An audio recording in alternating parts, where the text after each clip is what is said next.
Chois Woodman, Geoff Haxton with you on the other side of another rough weekend in the Big 12.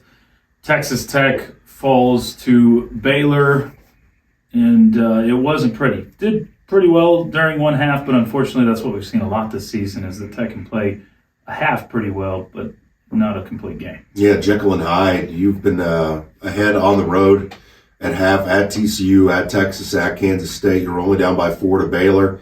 And then the Bears come out and just show how many weapons they had. They had a nice home crowd, good home court advantage at the Farrell Center, and really just shut you out of the gym in the second half with Keontae George, L.J. Cryer, Adam Flagler, on and on and on. They have so many weapons. Yeah, and it seems like that's such a bad matchup for Texas Tech because, well, you defend the three horribly, and Baylor shoots it about as well as anybody in the conference.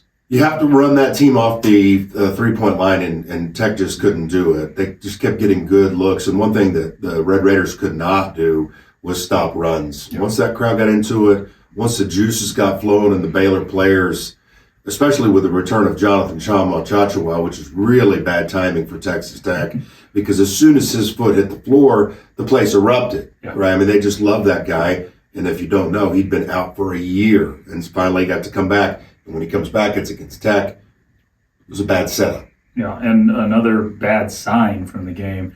Kevin O'Banner shoots 3 shots, has 2 rebounds in the game.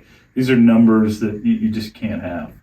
No, and it was almost like they were going to cut the head off of the snake, right? Yeah. And they'd seen O'Banner go for 20-plus 3 straight games, one of those including your only conference win against Iowa State.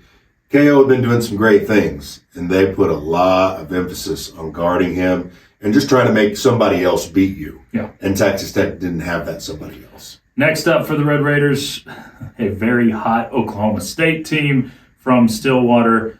Not the right time to get that team, so it'll be tough. We'll see what happens. It's always tough in Stillwater, but this team's showing some really good signs for them. Yeah, no doubt.